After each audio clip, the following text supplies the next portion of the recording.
Ainsi donc, frères, nous ne sommes point redevables à la chair pour vivre selon la chair. Romains chapitre 8, verset 12. Comme créatures de Dieu, nous lui sommes tous redevables, pour lui obéir avec tout notre corps et notre âme et de toute notre force.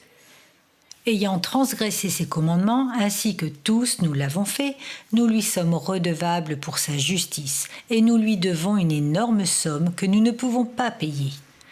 Mais du chrétien, on peut dire qu'il ne doit rien à la justice de Dieu, car Christ a payé la dette que son peuple devait. Pour cette raison, le croyant doit l'aimer d'autant plus.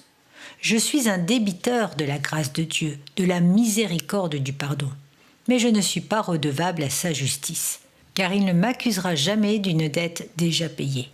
Christ dit « tout est accompli », et par cela il veut dire que quel que soit ce que son peuple devait, cela a été effacé pour toujours du registre du souvenir. Christ, jusqu'à l'extrême, a satisfait la justice divine.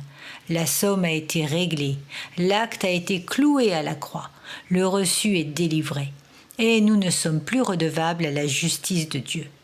Mais alors, parce que nous ne sommes plus redevables dans ce sens, nous devenons 10 fois plus débiteurs de Dieu que nous aurions pu l'être autrement.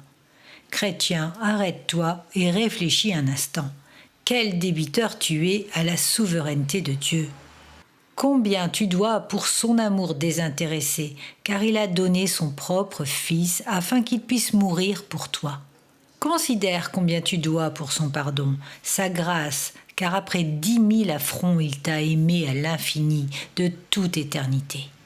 Considère ce que tu dois à sa puissance, comment il t'a ressuscité de la mort du péché, comment il a préservé ta vie spirituelle, comment il t'a gardé de la chute, et comment malgré tous les ennemis qui avaient entouré ton chemin, tu as été capable de tenir la route.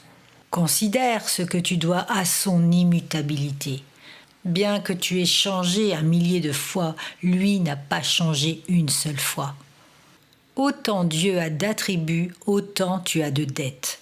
À Dieu tu te dois toi-même, ainsi que tout ce que tu possèdes.